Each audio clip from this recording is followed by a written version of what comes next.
and SEIU Local 26. This is a response to the executive orders announced by President Biden on the 12th year anniversary of DACA. My name is Miranda del Toro. I'm a 15-year-old student and youth leader with Unidos Minnesota. I'm standing here with my community as part of the hundreds of thousands of U.S. citizen children who will be positively impacted by the parole in place for our parents. First of all, I want to thank President Biden and his administration. Muchas gracias, señor presidente. Miles de niños como nosotros vamos a poder tener más paz en nuestros hogares. Thank you so much, President Biden. Thousands of U.S. children and youth will need to sleep better, and moms and parents are protected from deportation. My dad was 12 years old when he migrated to Minnesota with his siblings. He is now 47 and was at the DACA because of his birth date. Hero. He's a dreamer and has been organizing for the DREAM Act since I was born. Everyone that knows him can attest that he is kind, sweet, and caring. I was only 8 years old when I heard my parents talk about making plans for me and my younger brother in case they were deported. Ever since, I have worried about my parents being taken away from us. In 2018, my brother petitioned my mom, and she is set to become a U.S. citizen this year. And we will be ready to submit the paperwork to protect my dad from deportation as soon as my mom becomes a citizen. I am counting the days. What this executive order means for me is that President Biden is taking action to protect our future. Me and my brothers need our father with us, taking care of us, watching us grow, graduate, bring our talents to improve our communities as proud Minnesotans.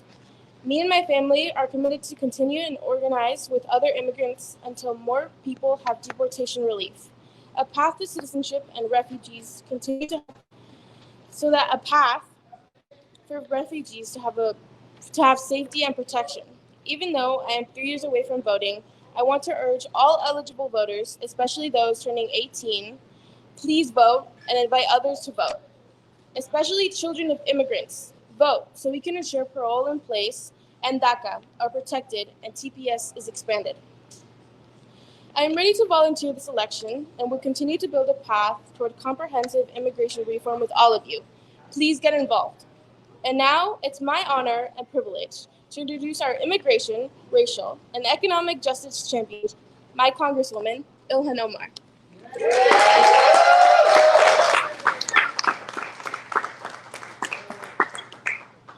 Thank you, Miranda, for that beautiful testimony.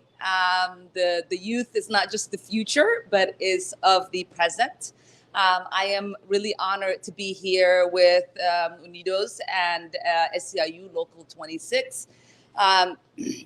With the stroke of a pen, President Biden has now streamlined the process for spouses of U.S. citizens.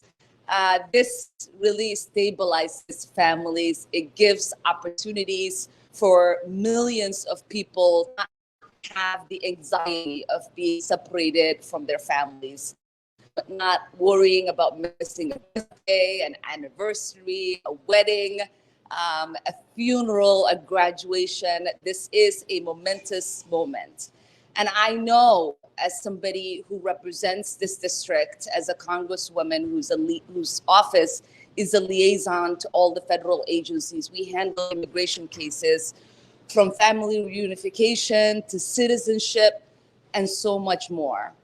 And I know that today, this news is shared by millions of Americans who have felt that their elected leaders have failed to fix our immigration system, to make it humane and just, and to streamline the process that allows for people to find legal pathways to be with their families here in the United States.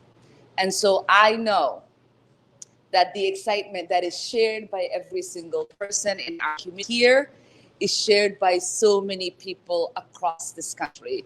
This brings us closer to continuing to being a beacon of hope for so many people. And with that, it is my honor to introduce Stephanie Guerrera, who is with Unidos Minnesota. Thank you, Congresswoman Omar. My name is actually. Stephanie Kilpatrick Salazar. That's okay. I was born and raised in Minnesota. I'm an educator and a leader with Unidos Minnesota. My husband, Rosendo, immigrated from Mexico to Minnesota 19 years ago. Since the moment Rosendo arrived in our state, he has called and he has made Minnesota. We've been married since 2020, and we're just a regular Minnesota family that loves hiking up the North Shore in the summer, taking our kids to play soccer, being involved in our community. As a master carpenter, my husband Rosendo's hands have helped build Minnesota landmarks such as stadiums, multi-million-dollar condos, and university campuses from the ground up, making our state more prosperous and more beautiful for all of us.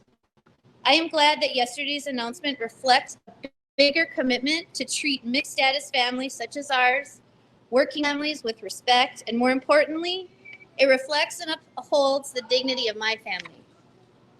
Before yesterday's parole in place announcement, my children and I lived in fear that Dad would go to work one day and not come home. Our children understand that their dad experiences daily life very differently. The relief that this policy will bring to our family is simply immeasurable. We will be able to sleep better at night and have the ability to live life without anxiety. It is hard enough to family, but to layer that with the fear of the potential of being separated creates a lot of stress and takes an immense toll on our mental health. I'm still processing yesterday's announcement and what it means for us long term. I'm still in disbelief, but I'm also hopeful that more families like mine will be able to continue to live their lives without the fear of deportation. Today, I stand firmly and without fear because we are all worthy of a good life, regardless of our immigration status, the color of our skin, our zip code, or where we come from. We must continue to fight and work nonstop to ensure that all families can stay together, especially those who can't benefit from yesterday's announcement. Thank you.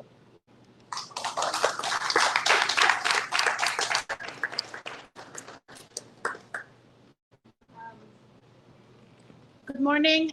And then next we have Rahim, Secretary Treasurer of SEIU Local 26.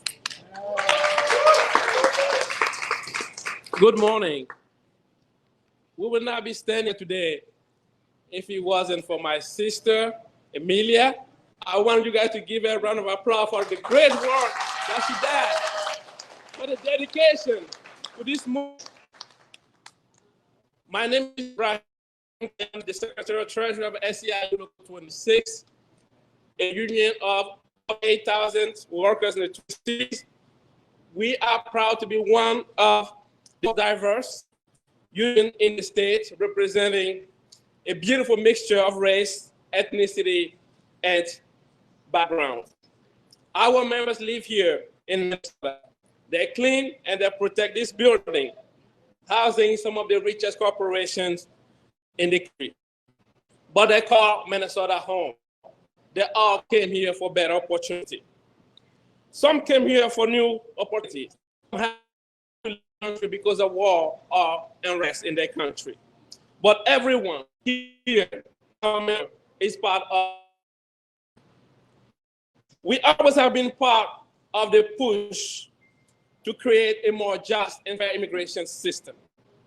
We see the pain in everybody's face, the suffering and chaos by this broken immigration system.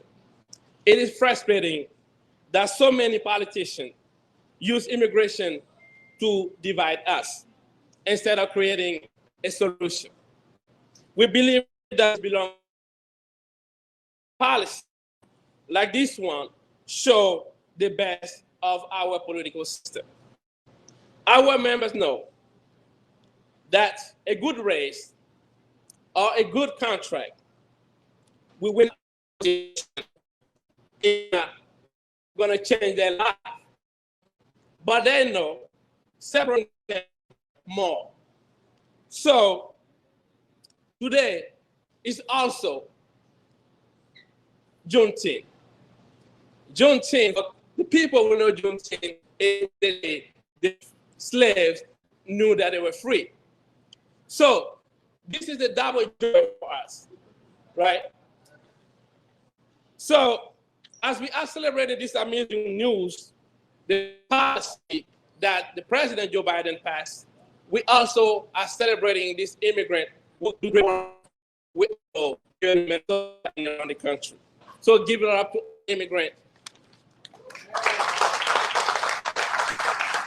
So people want to divide us by race and immigration system, but we won't be divided.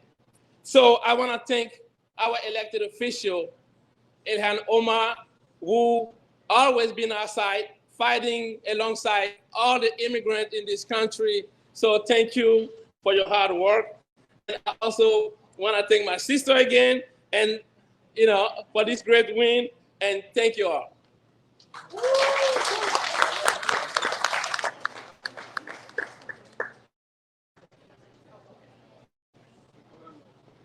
Getting last minute instructions there. So good morning. My name is Michelle Garnett McKenzie. I'm Deputy Director of the Advocates for Human Rights. Also an immigration lawyer who's old enough to remember when this policy wasn't needed. When this being able to adjust your status when you were married to someone was normal and okay. And it is again. And I am so happy. 3 decades of separation that was cruel is over. The Advocates for Human Rights welcomes these changes that the Biden administration announced because they'll bolster U.S. efforts to provide safe, orderly, accessible, fair path to migration. They reflect the understanding that we all share. Communities thrive when we welcome people and we think about and ensure family unity, and when we prioritize logical solutions over toxic, harmful political gamesmanship. These much needed changes are steps toward ensuring that our immigration laws uphold basic human rights. The president's announced changes provide relief to many mixed status families, but not all.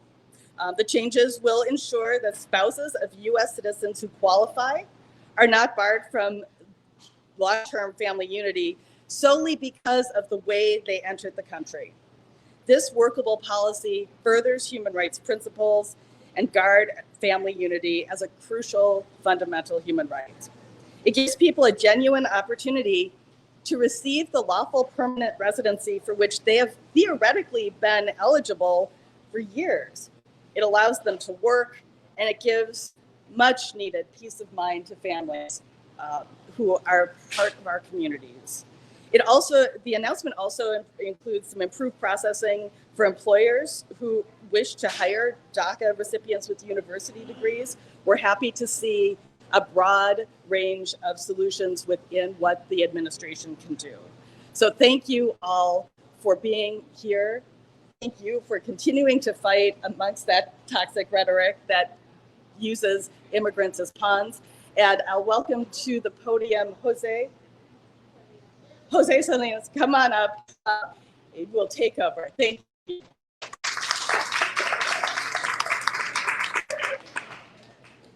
Good morning, everyone. My name is Jose Alvillar Hinojosa, and I am the Director of Youth Programs at Unidos Minnesota. Yesterday's executive announcement will profoundly change the lives of many in my community, as it will be for me, a DACA recipient. I was only 4 when my came to the U.S. to escape political turmoil home in Mexico. My family was looking for a better life, but little did we know of what awaited us. At the age of 4, I was incarcerated in a detention center. I was confined in a concrete room with an 8x11 window overlooking the inside of the facility. We had very little access to sunlight. I remember the cold nights, and I remember every morning walking up to the door, hoping someone would come and save me.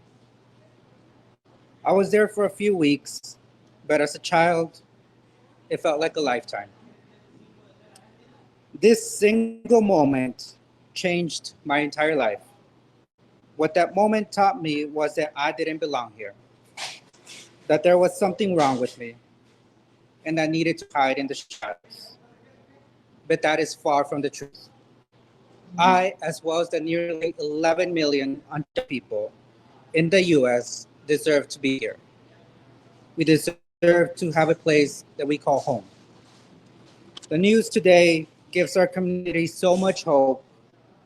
Families deserve to be together. They deserve to have relief from the anxiety and fear of deportation. And DACA recipients deserve to thrive and live dignified lives. Yet, we are reminded that many are still waiting for immigration relief, and that there is still more work that needs to be done. All undocumented people, regardless of where we live, who we worship, or what we look like, deserve to have a pathway to citizenship. We live our lives outside of the shadows and to live them with dignity and abundance. Thank you very much.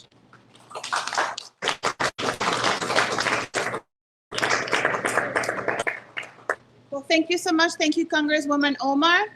We want to name also other elected officials that are joining us today. Representative Aisha Gomez. Hello. Representative Frank Hornstein, another champion of immigrant rights. Council member Chavez, proud son of the immigrant rights movement. And other folks who are joining us today. And, am I missing anybody? And our friend Ala Yankom, who is very dear to our hearts. Any questions?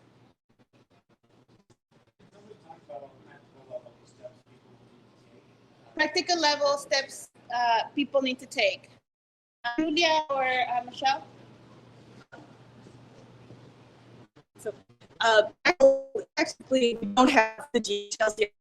They're forthcoming. One of the most to remember right now is that there is not yet a process open that will announce and rolling out later in the summer. So please don't be out paying people fees to start filing things that don't exist. We'll know those details and that will be shared widely. But it's immigration, so there'll be an application with a fund fee. Will be the first step to this parole place. And then, of course, the person has to meet the qualifications outlined in the announcement yesterday. So have to have been married to a U.S. citizen as of yesterday.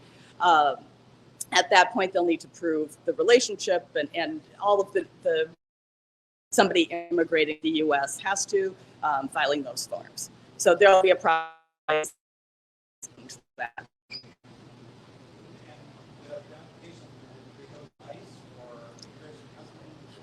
Most immigration applications are adjudicated by something called the U.S. Citizenship and Immigration Service, USCIS. It's part of Department of Homeland Security. We, assume that will be who's handling these applications, but that's unclear at this point. It's a DHS announcement at this point, not which agency is handling what or individual cases. I have a question. So we have many people that see right now these documents or these great news. Is there a place, a website we can see that information and they get informed better to when they have to be submitted applications? Unidos Minnesota will publish updated information on our website to www.unidos-mn.org, www.unidos-mn.org. We'll keep updating our website. Also, we have a public forum with attorneys this Saturday at Partnership Academy at 5 p.m. We will have attorneys, we will have our partners, and we answer all the questions regarding this executive order, and also answer questions of other possible immigration remedies, including updates on asylum or people that have asylum cases. So vamos a tener también un foro comunitario este sábado de 5 a 7 de la tarde, donde vamos a tener abogados que van a hacer esta orden ejecutiva y de otros procesos de asilo. Para que pueda llegar, es gratuito y vamos a continuar compartiendo información. And also I want to share gratitude to the Office of Senator Amy Klobuchar, to the Senator and her staff for being here. Any other question, folks?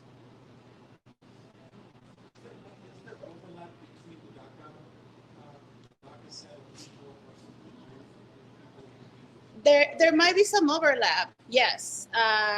DACA was enacted 12 years ago, and it's a very active economic life of people finding marriages, like building families.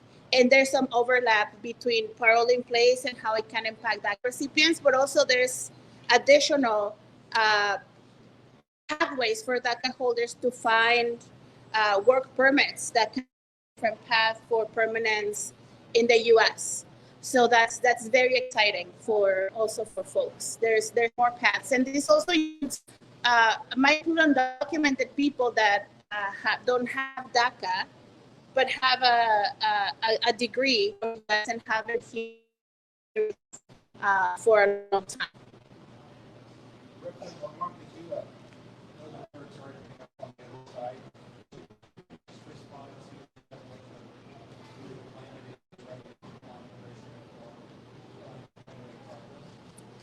Yeah, I mean, I think, narratives are shaped. I think for us, it's our responsibility to make sure that we are sharing the right narrative and that we are reclaiming. America has always been, outside of the indigenous folks, those who came in shackled. It's been a country of immigrants. It is a country that's supposed to serve as a beacon of hope for so many people around the world. And then we are talking about people whose lives have been very entwined in American communities for a really long time.